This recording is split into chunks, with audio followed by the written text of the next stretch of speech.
Hey, good morning, my dear students, my friends. I'm going to accomplish some questions from conjunction chapter of the English language. Most of the questions have already come in the examinations of competition, such as in SSC, MBA, Bank PU, and CDS and D. Let's start the questions, guys. Question number first. He was not so well versed in English that we had expected.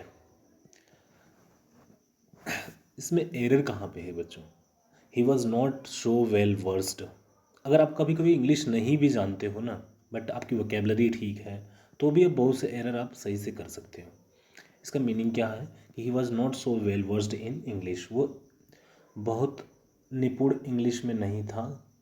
That we had expected, जितना कि हमने expect किया था, यही meaning है इसका. तो according to rule, rule के अकॉर्डिंग में ध्यान रखिएगा, सो के साथ एज का यूज़ किया जाता है और सो के साथ दैट का भी यूज़ किया जाता है. लेकिन कब कब यूज़ होता है ये मैं आपको बताऊंगा. सो के साथ एज यूज तब किया जाता है जब वहाँ पे कंपैरिजन शो होता है, एक कैटेगरी शो होती है.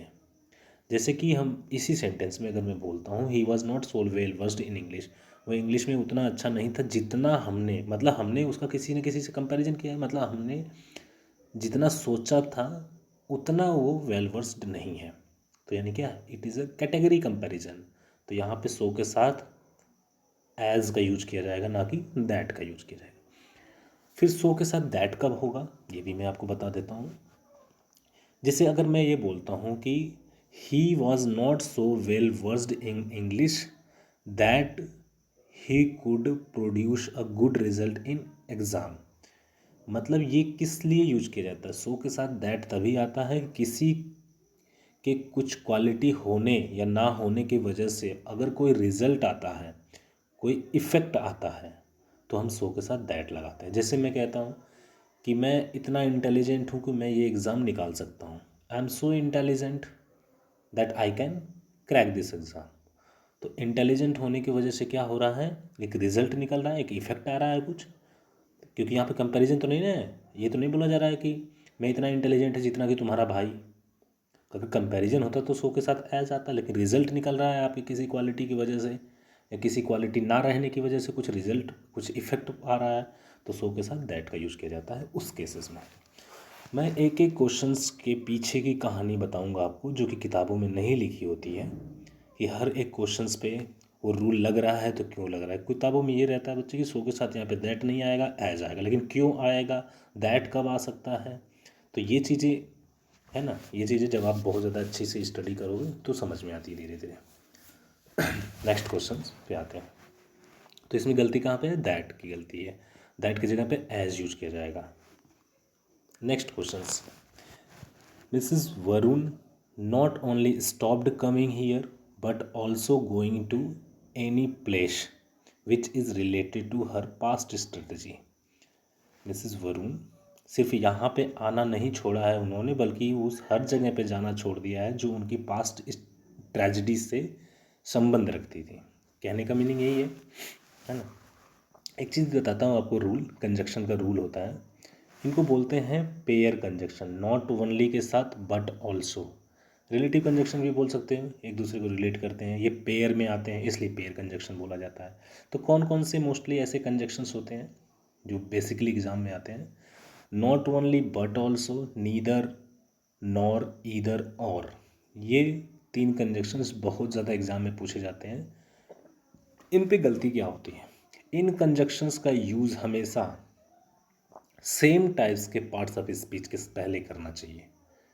सेम टाइप्स का पार्ट्स ऑफ स्पीच का मतलब कि अगर बट ऑल्सो के बाद कोई नाउन, प्रोनाउन, वर्ब यूज किया गया है तो नॉट ओनली के भी बाद वही यूज किया जाना चाहिए. मतलब वो पार्ट्स ऑफ स्पीच सेम होना चाहिए, नाउन हो या प्रोनाउन हो या एडजेक्टिव हो.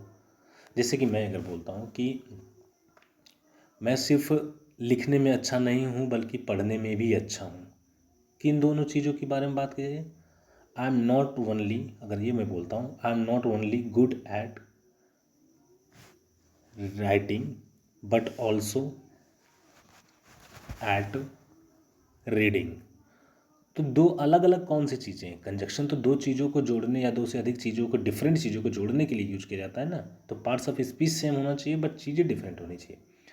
तो यहाँ पे लिखना और पढ़ना था, तो मैं ये नहीं कह सकता हूँ कि I not only good at writing but also at studying. यहाँ पे ये होगा I am not good at writing. देखिए यहाँ पे बच्चों नॉट ओनली के बाद क्या यूज किया गया, नॉट ओनली के बाद यूज किया गया है स्टॉप्ड, जो कि पास्ट पार्टिसिपल है। बट ऑल्सो के बाद यूज क्या किया गया है, प्रेजेंट पार्टिसिपल्स, है ना, आईएनजी फॉर्म एक वर्ब की। तो यहाँ पे आईएनजी फॉर्म दिया गया है, इसके बाद तो यहाँ पे आईएनजी फॉर्म में है। तो ध्यान रखिएगा कि नॉट ओनली जो यूज होगा ये स्टॉप्ड के बाद होगा, ना कि स्टॉप्ड के पहले। अंडरस्टूड। ध्यान से देखिएगा आप लोग कि ये नॉट ओनली का यूज़ जो किया जाएगा ये स्टॉप्ड के बाद यूज किया जाएगा। अंडरस्टूड। इसका मीनिंग क्या हो गया कि मिसेस वरुण यहाँ पे आना ही नहीं छोड़ी बल्कि किसी भी जगह पे जाना छोड़ दी है। छोड़ने का काम उन्होंने किया है, लेकिन किन दो चीज़ों के लिए, आना और जाना। तो यहाँ पे ये होगा मिसेस वरुण स्टॉप्ड, छोड़ दिया, not only coming here but also going to any place which is related to her past tragedy. Next questions करें। Next, nobody else but you might be declared responsible for the loss of those articles. कोई भी नहीं बल्कि आप सभी वस्तुओं की loss के लिए जिम्मेदार ठहराए जा सकते हो। ओके, ध्यान रखिएगा बच्चों की नॉट नो बडी के साथ अगर एल्स यूज किया गया है तो इसके साथ बट का यूज करेक्ट होता है। अगर यहाँ पे दैन दे देता, दैन जो कि एग्जाम्स में आया है कई बार, than THAN, not nobody else than you, गलत हो जाता, ये आ चुका है। तो दैन कब आता है, नो बडी या फिर नो अदर अगर आए, नो अदर, अदर करके आ जाए, नो अदर तो दैन आएगा, नो अदर दैन यू। तो इस चीज़ों का ध्यान रखिएगा। हालांकि इसमें कोई एरर नहीं है, तो हमारा आंसर हो जाएगा ई पार्ट। इसमें एक ऑप्शन होता है ना ई, नो एरर। तो ध्यान रखिएगा इन चीज़ों का। ज़रूरी नहीं कि हर जगह पे हर सेंटेंस में गलतियाँ हो ही, कभी कभी सेंटेंस में गलतियाँ नहीं होती हैं, वैसे क्वेश्चंस को डाल देते हैं तो आप गलतियाँ निकालने लगोगे तो वो गलती हो जाएगी आपकी और माइनस मार्किंग चला जाएगा। Okay, next questions guys. Next questions, 4th नंबर। The teacher said to the students, teacher ने स्टूडेंट्स से कहा, go through the notes as many times as possible lest you would fail. कहने का मीनिंग क्या है, टीचर ने स्टूडेंट से कहा कि नोट्स पढ़ लो। गो थ्रू का मतलब होता है बच्चे किसी चीज़ों से होकर के जाना। अब नोट्स की बात कर रहा है तो नोट्स से होकर के जाने का मीनिंग क्या होता है, सेंस क्या होता है कि आप उसको पढ़ने की बात कर रहे हैं। कर्सरी ग्लांस में पढ़ना होता है, इसका गो थ्रू का मतलब होता है कर्सरी ग्लांस में। As many times as possible, जितना भी समय, जितनी बार भी हो सके उतनी बार गो थ्रू हो जाओ नोट से। लेस्ट यू वुड फेल, लेस्ट एक नेगेटिव कंजक्शन है, इसके साथ गलतियाँ क्या क्या आ सकती हैं ये मैं आपको बता देता हूँ। एक तो ध्यान रखिएगा कि लेस्ट जो है ये एक ऐसा कंजक्शन है जो किसी सजेशंस को शो करता है। अब जब सजेशंस को शो करता है तो ध्यान रखिएगा कि यहाँ पे वुड का यूज नहीं करेंगे, यहाँ पे शुड का यूज करेंगे। पहली गलती ये आ जाता है, सॉरी, शुड का यूज करेंगे। पहली गलती ये आ जाता है कि इसमें कोई भी यहाँ पे लेस्ट के बाद वाले सेंटेंस में ये मॉडल्स गलत दे देता है, वुड दे देगा, माइट दे देगा, मे दे देगा, कुड दे देगा, it will be wrong. Understood. अब ये शुड का ही यूज क्यों किया जाता है ये आपको बता देता है। इसका मीनिंग जो होता है हिंदी में होता है कहीं ऐसा ना हो। लेस्ट का जो मीनिंग होता है इस कंजक्शन का, कहीं ऐसा ना हो। हम कहते हैं ना कि प्रॉपर नींद लो, कहीं ऐसा ना हो कि तुम पागल हो जाओ। है ना। Take rest properly lest you should become mad. तो ये चीज़ का ध्यान रखिएगा। तो ये एक तरह की क्या है, लेस्ट का यूज कब करते हैं हम, जब किसी को कोई सजेशंस देते हैं, और सजेशंस के लिए मॉडल्स में हम शुड का यूज करते हैं, इसलिए लेस्ट के साथ शुड का रूल बनाया गया है। हालांकि ये तो लोगों को किताब में नहीं लिखा होता है पूरी चीज़ें, तो अगर ये लोगों को नहीं पता हो तो ये रोट रट लेते हैं कि लेस्ट जहाँ पे आएगा वहाँ पे शुड आएगा, है ना। तो ध्यान रखिएगा ये, लेकिन हर चीज़ के पीछे, रूल के पीछे कोई ना कोई वजह होती है। हो सकता है हमें पता हो सकता है नहीं पता हो, लेकिन कोई भी चीज़ों के पीछे ऐसे थोड़ी, यहाँ पे वुड क्यों नहीं लगा दिया गया, या यहाँ पे कैन क्यों नहीं लगा दिया गया। कैन एक कैपेबिलिटी को शो करता है, मे माइट जो होता है वो पॉसिबिलिटी को शो करता है, वुड जो होता है वो इमेजिनेशंस को शो करता है। कि वो चीज़ें मैं आगे आपको मॉडल्स के सेक्शन में मैं बताऊंगा बड़ा ही अच्छे तरीके से। नेक्स्ट क्वेश्चन 5 नंबर, बहुत इंटरेस्टिंग क्वेश्चन ये भी। Seldom or ever have I tried my best to defend my friends who are after all guilty to my extent। इसमें क्या बोला जा रहा है, सेल्ड, दो कंजक्शन होते हैं बच्चों। एक होता है सेल्डम, सेल्डम और नेवर, और एक होता है बच्चे सेल्डम के साथ यहाँ पे इफ़ लगा देंगे और एवर यूज किया जाएगा। मतलब जब भी ये कंजक्शन एवर के साथ सेल्डम आएगा तो ध्यान दीजिएगा ये पूरा होगा सेल्डम, इफ़, एवर और सेल्डम, और के साथ नेवर। सेल्डम के साथ इफ़ करके नेवर नहीं लिख सकते, सेल्डम के साथ और करके एवर नहीं लिख सकते, ये रॉन्ग यूज़ ऑफ कंजक्शन हो जाएगा, ये कंजक्शन का गलत यूज हो जाएगा। अब इसकी मीनिंग क्या होती है, मैं एकदम से आप लोगों को बहुत ही आसान भाषाओं में समझाऊंगा। सेल्डम और नेवर का जो मीनिंग होता है वो होता है कभी कभार क्या, कभी भी नहीं। हो गया, एक नेगेटिव शो कर रहा है, कभी कभार क्या, कभी भी नहीं। तो सेल्डम और नेवर। सेल्डम इफ़ एवर का मतलब क्या होता है, कभी कभार क्या, अक्सर ही, है ना। जैसे मैं कहता हूँ कि कभी कभार क्या, अक्सर ही मैं अक्षय कुमार की मूवी देखता हूँ क्योंकि मैं उसका बहुत बड़ा फ़ैन हूँ। तो ये होगा seldom if ever do I watch the movie of Akshay Kumar as I am a great aficionado of him. मैं उसका बहुत बड़ा फ़ैन है। एफिशिएंडो का मतलब होता है किसी के फ़ैन होना, किसी चीज़ को आप बहुत पसंद करते हो उसको एफिशिएंडो यूज करते हो, वर्ड है, आपको वोकेबलरी सेक्शन में आपको बताऊंगा मैं। और सेल्डम और नेवर का मतलब क्या होता है कि मैं कभी कभार क्या, कभी कभार क्या, कभी भी नहीं शाहरुख खान की मूवी देखता हूँ क्योंकि मुझे उनकी एक्टिंग पसंद नहीं है। तो इसमें होगा सेल्डम और never do I watch the movie of Shahrukh Khan because I do not like his acting. तो ये समझ में आ गया आप लोगों को सेंस से सेंटेंस। अब गलतियाँ क्या होती हैं, आगे के सेंटेंस पढ़ करके आप खुद सेंस लगा लीजिए कि इसमें कौन सा कंजक्शन यूज होगा। तो इसमें बोला जा रहा है सेल्डम और ever have I tried my best to defend my friend. मैं कभी कभार क्या, अक्सर ही अपने दोस्त को बचाने की कोशिश करता हूँ। डिफेंड का मतलब वही होता है ना, किसी को बचाना, है ना। अपनी पूरी कोशिश करता था, सॉरी, किया हूँ।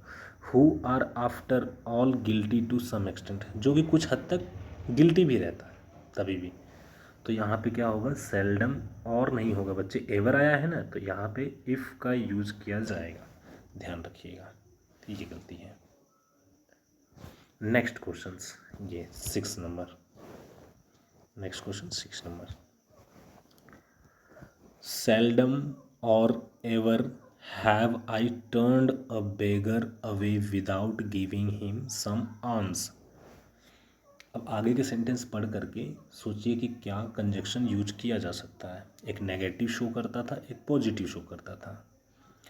इसमें बोला गया है कि have I turned a beggar away without giving him some alms. बिना भिक्षा दिए किसी भी भिखारी को मैंने जाने दिया। तो इसमें क्या होगा, नहीं जाने दिया। कभी कभार क्या, कभी भी नहीं मैंने किसी भिखारी को बिना भिक्षा दिए जाने दिया। मीनिंग तो यही जाएगा ना, कभी कभार क्या, कभी भी नहीं ऐसा किया। तो सेल्डम और अब एवर को चेंज करके हम क्या करेंगे, यहाँ पे नेवर यूज करेंगे। ध्यान रखिएगा ये चीज़ें, गलती इस पार्ट में ए में कर दोगे तो आपका रॉन्ग हो जाएगा। वो ऐसे क्वेश्चंस को बनाते हैं जिसमें आप रूल जानते हुए भी गलत कर सकते हो। एवर के साथ इफ़ आता है, यहाँ पे मैंने इस सेक्शन में इफ़ को हटाया क्योंकि वहाँ पे आगे का सेंस जो था वो पॉजिटिव, इसको पॉजिटिव रखने का लिए हमें कंपेल कर रहा था। यहाँ पे क्या है, आगे का सेंस जो है वो ऐसा है जो इस कंजक्शन को नेगेटिवली यूज करेंगे। तब नेगेटिव बनाने के लिए कंजक्शन को सेल्डम के साथ और नेवर यूज किया जाएगा। ध्यान रखिएगा, एवर नहीं होगा। Okay, next questions.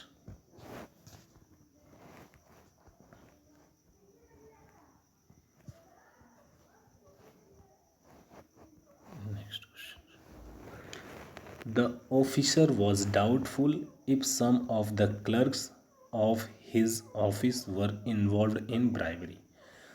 The officer was doubtful, इस पर मैं आपको कुछ रूल्स बताता हूँ। ध्यान रखिएगा बच्चे, जब यहाँ पे कंजक्शन इफ़ या वेदर तब यूज करते हैं जब ये जो सेंटेंस है ये एक अनसर्टेनिटी को बता रहा हो, मतलब उस चीज़ को पता ना हो। जैसे मान लीजिए एक कोई डाउट्स माइंड में क्रिएट कर रहा है, कोई क्वेश्चन क्रिएट कर रहा है, तो the officer was doubtful, officer क्या था, डाउटफुल में था, यानी उसके दिमाग में कोई क्वेश्चन था। तब डाउट रहता है किसी को तो यानी उसके दिमाग में कोई प्रश्न रहता है। और जब ये एक इंटरोगेटिव सेंस शो होता है, आपने ये नरेशन में पढ़ा होगा, बहुत डीप में नहीं पढ़ते, वहाँ पे रूल पढ़ते हो, इसीलिए आप लोगों को यहाँ पे क्वेश्चंस, अगर वहाँ पे कॉन्सेप्ट पढ़ते हैं आप तो यहाँ पे आपको दिक्कत नहीं आती। हम जब वो ही बोलते हैं कि ही आस्क्ड मी, उसने मुझसे पूछा, if I could do this properly, है ना। तो जब उन्होंने मुझसे पूछा यानी उनके दिमाग में कोई क्वेश्चन था, तो क्या कंजक्शन लगाए, दैट नहीं लगा सकते। आस्क्ड के साथ दैट नहीं यूज किया जाता है। आस्क्ड के साथ नरेशन में आपने पढ़ा है कि आस्क्ड के साथ हम इफ़ या वेदर का यूज कर सकते हैं। क्यों? क्योंकि वो एक इंटरोगेटिव सेंस रखता है। तो यही चीज़ें सेम ही है। The officer was doubtful, officer के दिमाग में, ऑफिसर डाउटफुल में था। If some of the clerks, है ना, some of the clerks of his office, उसके ऑफिस के कुछ क्लर्क ब्राइबरी का मतलब क्या होता है, घूसखोरी में इन्वॉल्व थे। तो सेंटेंस में नो एरर है बच्चे। अगर ये एरर तब हो जाता अगर यहाँ पे इफ़ के जगह पे दैट दे देता, है ना। ध्यान रखिएगा, दूसरी गलती क्या हो सकती है, इफ़ की जगह पे दैट दे सकता है तो भी गलत हो जाएगा। अगर ये रहता कि the officer was not doubtful, अगर ऑफिसर को डाउट नहीं था यानी सेंटेंस क्या था, पॉजिटिव था।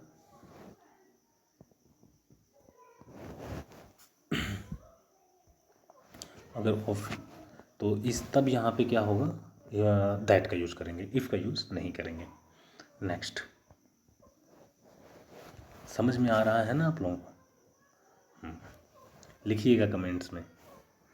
Neither the doctor nor his assistant were asleep when the phone rang up। इसके पीछे एक रूल है, आपको बता देता हूँ पूरा, है ना। गलती इसमें है कि नहीं वो आप खुद बताइएगा। जब भी, अगर मैं कुछ 3 कंजक्शंस बताऊंगा जिस पे क्वेश्चंस बहुत ज़्यादा आते हैं, नीदर, नॉर, अगर यहाँ पे ईदर होता, ईदर और इसके लिए भी यही रूल एप्लीकेबल होगा। या फिर एक मैंने बताया था आपको ऊपर, नॉट ओनली बट ऑल्सो, इनको बोलते हैं हम पेयर कंजक्शंस। इनके बारे में 2 रूल, एक रूल तो मैंने इनका बता दिया कि ये सेम टाइप्स के पार्ट्स ऑफ स्पीच को क्या करते हैं, कनेक्ट करते हैं। अगर एक के पहले एडजेक्टिव है तो दूसरे के भी पहले एडजेक्टिव होगा, मतलब एक के बाद अगर एडजेक्टिव है तो दूसरे के भी बाद एडजेक्टिव होगा, या एक के बाद अगर प्रेजेंट पार्टिसिपल यूज़ किया गया है तो दूसरे के बाद भी प्रेजेंट पार्टिसिपल ही यूज़ किया जाएगा, है ना। ये तो हो गया इसका पहला रूल पेयर कंजक्शंस का। पेयर कंजक्शन का दूसरा रूल होता है, अगर 2 सब्जेक्ट इनसे जोड़े गए हैं, ईदर और, नीदर नॉर, या but also say, not only but also say, तो हमेशा ध्यान रखिएगा जो वर्ब यूज की जाती है वो अपने सेकेंड सब्जेक्ट के अकॉर्डिंग यूज की जाती है। नीदर द डॉक्टर, एक सब्जेक्ट ये है, सिंगुलर है, नॉर हिज असिस्टेंट्स प्लूरल है। तो ये 2 सब्जेक्ट हैं, एक सिंगुलर है एक प्लूरल है। तो ध्यान रखिएगा कि जो वर्ब यूज की जाएगी यहाँ पे ये वर्ब किसके अकॉर्डिंग होगी, सेकंड के, सेकंड प्लूरल है तो वर्ब प्लूरल होगी, सेंटेंस करेक्ट है। समझ में आया? तो इसमें नो एरर आंसर होगा। तो ये चीज़ें बहुत ही ध्यान से पढ़िएगा आप लोग। पूरी ग्रामर आपको बहुत डिटेल्स में बताऊंगा, एक सिंगल क्वेश्चन मेंस तक बाहर नहीं जाएगा सीजीएल में, चाहे वो बैंक पीओ वगैरह में है। मैं आपको पैसेज भी करना बताऊंगा आगे कि पैसेज को हम कैसे डील करेंगे। Next questions.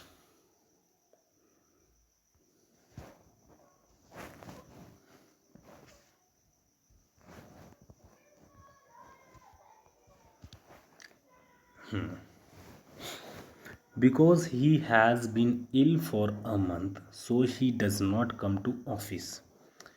सेंटेंस अगर आप एज अ स्पीकिंग देखोगे कि जैसे हम स्पोकन इंग्लिश होती है उसके अकॉर्डिंग तो ऐसे बोलते रहते हैं, है ना, क्योंकि वो 1 महीने से बीमार था इसलिए वो ऑफिस नहीं आया, या इसलिए वो ऑफिस नहीं जाता है, वो 1 महीने से बीमार है वो ऑफिस नहीं जाता। तो यहाँ पे लेकिन according to correct grammar, correct English grammar के अकॉर्डिंग बिकॉज के साथ हम सो का यूज़ नहीं करते हैं। क्यों नहीं करते वो मैं बताऊँगा। या फिर यहाँ पे अगर देयर फॉर दिया गया हो, देयर फॉर दिया गया हो तो भी हम सो का यूज़ नहीं करेंगे। एज दिया गया हो तो भी हम सो का यूज़ नहीं करेंगे। सो के साथ एज का यूज़ किया जाता है, एज के साथ सो का यूज़ नहीं किया जाएगा। लेकिन कब, ये चीज़ें ये ध्यान रखिएगा, इंग्लिश ग्रामर के जो रूल होते हैं वो कुछ एक्सटेंट तक काम करते हैं, यानी कि हमेशा ही ऐसे होता है ना। जैसे आपको कोई बेसिक एग्जांपल बताऊं तो PUT लिखते हैं पुट, लेकिन BUT लिखते हैं बट। स्पेलिंग यू तो दोनों में है, लेकिन कहीं पे उसका प्रोनाउंसिएशन पुट होता है, कहीं पे उसका अ में होता है, कहीं पे ओ में होता है। तो ये इंग्लिश लैंग्वेज है बच्चे, है ना, ये प्रैक्टिस करो ज़्यादा से ज़्यादा। और रूल्स जो एप्लीकेबल होते हैं वो कुछ एक्सटेंड तक होते हैं, कुछ उनका लिमिटेशंस होती है। बिकॉज के साथ सो, देयर फोर के साथ सो या एज के साथ सो यूज़ नहीं किया जाता अगर किसी एक रीज़न को बताने के लिए, कारण को बताने के लिए, कॉज को बताने के लिए बिकॉज, देयर फोर या एज का यूज़ किया गया हो तो। समझ में आ गया आपको? अब कारण तो एक ही है ना, he does not come to office, वह ऑफिस नहीं आता है। क्यों नहीं आता है? कारण एक ही है कि वो 1 महीने से बीमार है। तो इसमें दो दो कंजक्शन क्यों यूज किए हो? अगर कारण एक ही है तो इसमें 2 कंजक्शंस क्यों यूज करेंगे हम उसी चीज़ को बताने के लिए। He does not come to the office because he has been ill for a month, क्योंकि वो 1 महीने से बीमार है। Got it? He does not come to the office, समझेगा? He has been ill for a month, therefore he does not come to the office, है ना। तो therefore यूज कर लो यहाँ पे सो की जगह, लेकिन therefore के साथ सो यूज नहीं करेंगे, एज के साथ सो यूज नहीं करेंगे। चूँकि मैं बीमार था मैं ऑफिस नहीं आ सकता, as I was ill so I could not come to, तो सो का गलत हो गया यूज ना, एज के साथ सो यूज नहीं करते हैं। क्या होगा? As I was ill I could not come to the class. Got it guys? I hope you are enjoying, है ना।